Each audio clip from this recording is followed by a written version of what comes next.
Magandang araw, aking minamahal na pamilya dito sa YouTube. Alam kong marami sa atin ang nakakaramdam ng kakaibang bigat sa dibdib nitong mga nakaraang panahon. Sa bawat balitang ating naririnig, sa bawat pangyayaring ating nasasaksihan sa ating paligid, may isang tanong na paulit-ulit na bumubulong sa ating mga puso: ano na ba talaga ang nangyayari sa mundo? Bakit tila sunod-sunod ang mga pagsubok, ang mga kalamidad, ang mga kaguluhan? Marahil, may mga pagkakataong nagtataka ka kung ang lahat ng ito ay bahagi na nga ba ng mga sinaunang propesya, ang mga tanda ng mga huling araw.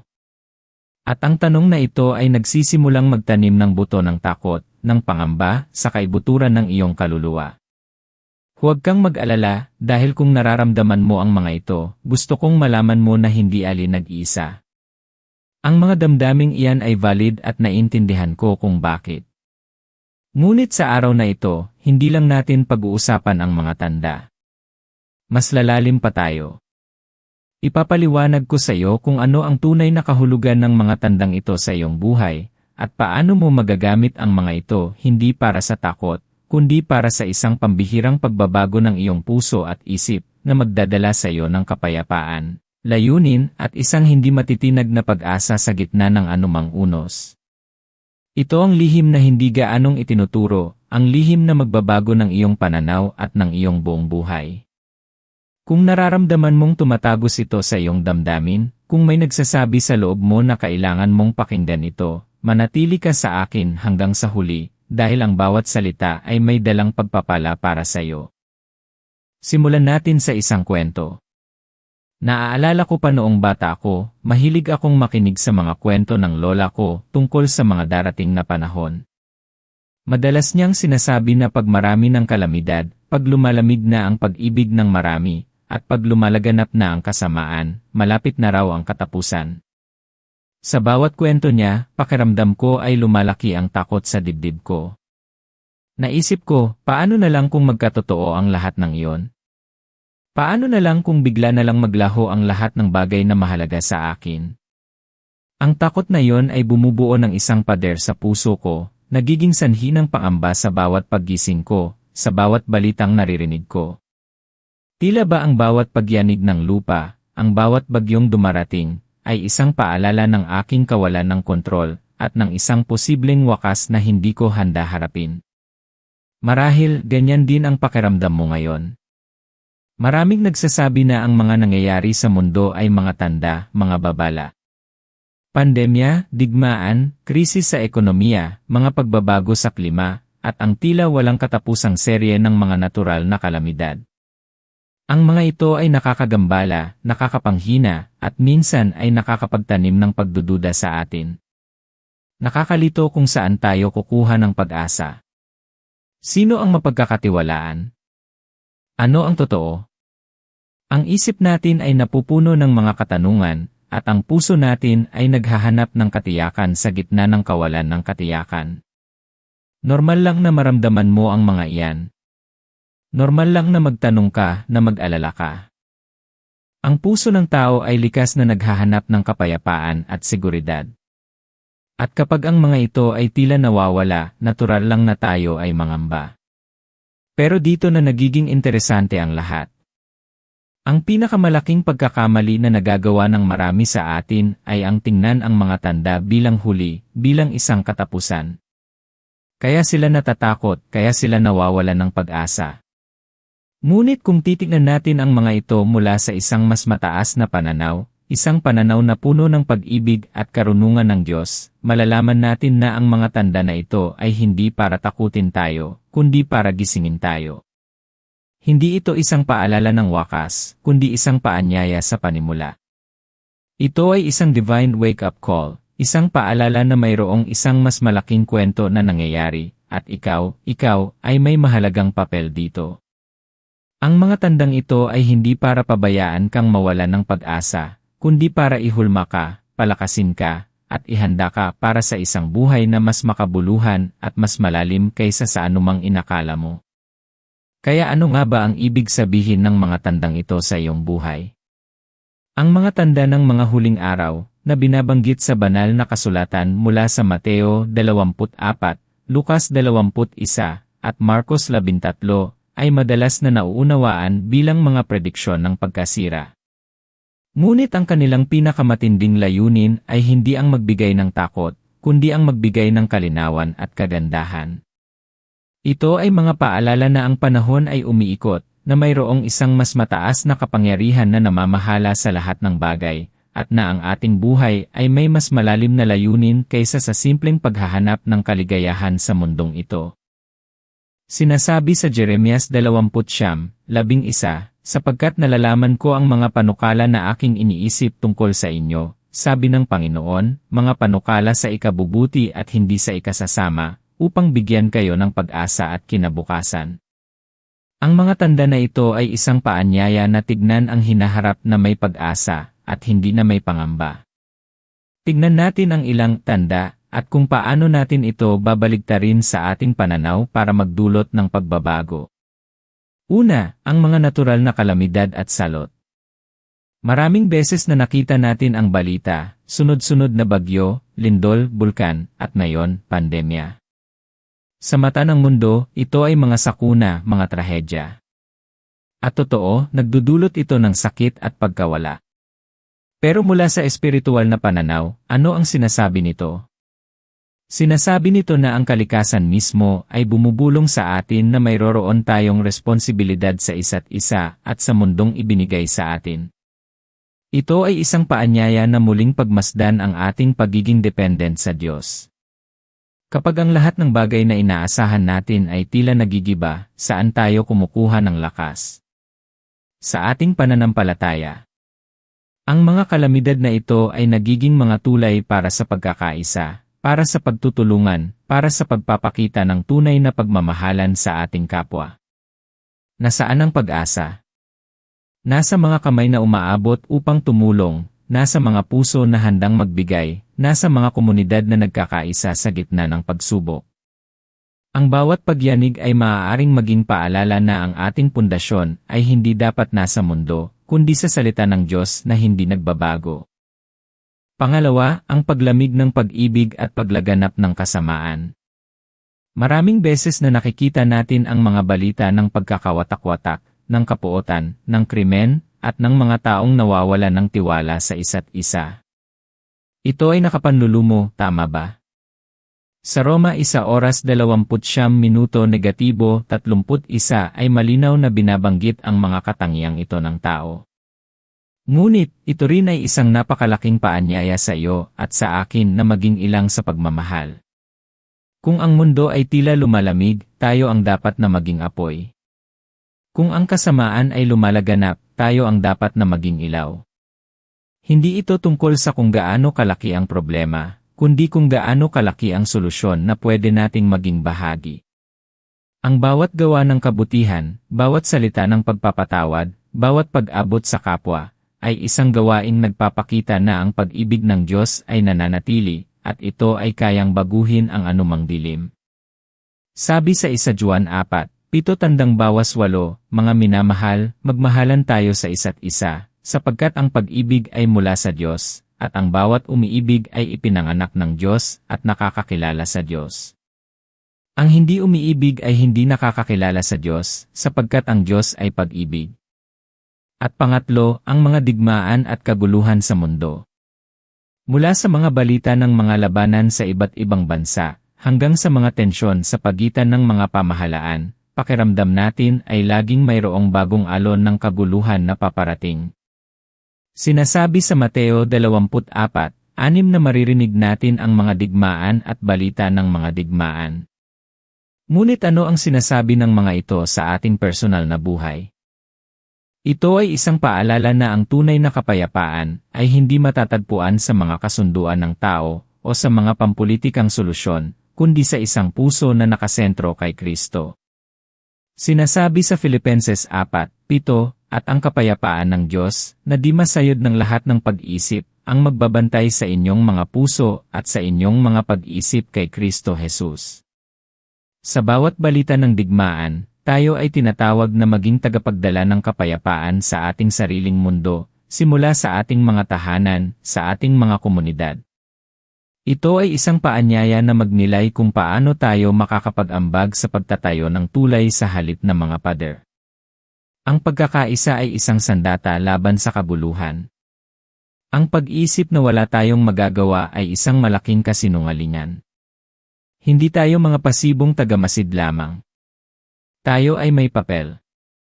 Tayo ay mga kasama sa paglikha ng isang mas mahusay na kasalukuyan na ginagabayan ng banal na karunungan. Isang araw, nakausap ko ang isang matandang babae, si Lola Elena, na nakatira sa isang liblib na barangay. Nakita niya ang napakaraming pagbabago sa kanyang buhay, mula sa digmaan, sa mga revolusyon, sa mga kalamidad. Pero sa bawat kwento niya, hindi takot ang kanyang ibinabahagi, kundi ang kung paano sila nagtulungan sa kanilang komunidad. Paano nila ibinahagi ang kaunting bigas na mayroon sila? Paano nila pinagdasal ang isa't isa? Sabi niya, "Anak, ang tunay na tanda ng pagdating ng Panginoon ay hindi ang ganoon karaming delubyo, kundi ang ganoon karaming pag-ibig na naipakita natin sa gitna ng delubyo." Ang mga salitang iyon ay tumagos sa aking puso. Ito ay isang layered story na nagpapakita na sa bawat pagsubok, mayroong pagkakataon para sa kabayanihan at kabutihan. Ang mga tanda na ito ay isang pagkakataon para sa iyo upang palakasin ang iyong pananampalataya, upang tuklasin ang iyong tunay na layunin, at upang mamuhay ng isang buhay na puno ng pag-asa. Ito ay hindi tungkol sa paghihintay sa katapusan, kundi sa paggawa ng bawat sandali bilang isang panimula. Sabi sa 2 Korinto 5:17, "Kaya't kung ang sinuman ay na kay Kristo, siya'y isang bagong nilalang, ang mga dating bagay ay lumipas na, narito, ang lahat ng mga bagay ay naging bago." Ito ang pangako ng Diyos sa iyo. Ano man ang nakikita mo sa labas, may kapangyarihan ka na maging bago sa loob. Kaya paano mo ito maipapatupad sa iyong buhay? Una, palakasin na iyong pundasyon. Ito ay nangangahulugang maglaan ng oras araw-araw para sa panalangin, pagbabasa ng banal na kasulatan, at tahimik na pagmumuni-muni. Hindi ito isang gawain, kundi isang relasyon. Kapag matatag ang iyong pundasyon sa Diyos, hindi ka matitinag ng anumang bagyo. Sa Salmo 46:1 ay sinasabi, "Ang Diyos ang ating kanlungan at kalakasan, isang laging naroroon na tulong sa panahon ng kaguluhan." Maglaan ng kahit 15 minuto lang sa umaga o gabi, para lang makipag-ugnayan sa Kanya. Basahin ang isang talata sa Biblia at hayaang tumagos ito sa iyong puso. Ito ang iyong anchor sa gitna ng anumang pagyanig. Pangalawa, mabuhay ng inilayunin pagmamahal. Hindi lang sapat na manalangin, kailangan din nating kumilos. Ano ang iyong mga talento? Ano ang iyong mga kakayahan? Paano mo magagamit ang mga ito upang pagpalain ang iba? Maglingkod sa iyong kapwa, magpatawad ng mga nagkasala sa iyo, bumuo ng mga tulay sa halip ng mga pader, at maghasik ng mga buto ng kabutihan saan ka man naroroon. Sabi sa Efeso 2:10, "Sapagkat tayo ay Kanyang gawa, na nilikha kay Kristo Jesus para sa mabubuting gawa, na inihanda ng Diyos ng una pa upang ating lakaran." Ikaw ay nilikha para sa isang pambihirang layunin. Tuklasin mo ito at mamuhay ka ayon dito. Kung mamumuhay ka ng may layunin, hindi mo naiisipin ang mga takot sa paligid, dahil ang iyong puso ay nakatuon na sa paggawa ng kabutihan. Pangatlo, magsanay ay pagiging mapanuri. Sa panahon ngayon, napakaraming boses, napakaraming impormasyon, napakaraming propesya. Hindi lahat ay totoo, at hindi lahat ay nagmumula sa Diyos. Kailangan nating maging mapanuri, matuto tayong makinig sa boses ng Diyos sa ating puso, at suriin ang bawat turo laban sa Kanyang salita.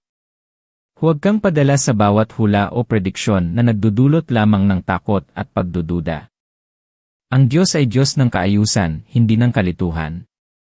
Sa Roma 12:2 ay sinasabi, "At huwag kayong umayon sa sanlibutang ito, kundi magbago kayo sa pamamagitan ng pagbabago ng inyong pag-isip, upang mapatunayan nyo kung ano ang mabuti, at kalugod-lugod, at sakdal na kalooban ng Diyos."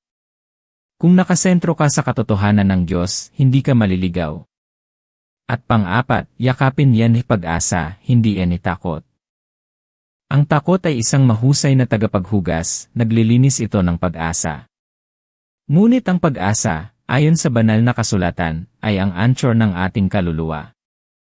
Sabi sa Roma 15:13, punuin kayo ng Diyos ng pag-asa ng kagalakan at kapayapaan sa pananampalataya, upang kayo'y sumagana sa pag-asa sa pamamagitan ng kapangyarihan ng banal na Espiritu. Ano man ang mangyari sa labas, ang pag-asa sa Diyos ay mananatili. Ito ang iyong kalakasan, ito ang iyong sandalan. Ang pinakamabuti sa iyo ay darating pa, dahil ang Diyos ay hindi pa tapos sa iyo. Pero paano kung hindi pa rin sapat? Paano kung ramdam mo pa rin na mahina ka, na hindi mo kaya? Gusto kong malaman mo na hindi ali mag-iisa sa laban na ito. Ang Diyos ay nasa tabi mo. Binigyan ka niya ng espiritu, ng lakas, at ng kapangyarihan na harapin ang anumang hamon. Ang iyong lakas ay hindi nagmumula sa sarili mo, kundi sa Kanya na nagpapalakas sa iyo. Sabi sa Filipenses 4:13, ang lahat ng bagay ay aking magagawa sa pamamagitan ni Kristo na nagpapalakas sa akin. Nasa iyo na ang lahat ng kailangan mo, dahil ang banal na espiritu ay nananahan sa iyo.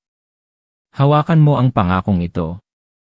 Alam kong marami sa atin ang nagtatanong kung bakit nangyayari ang lahat ng ito.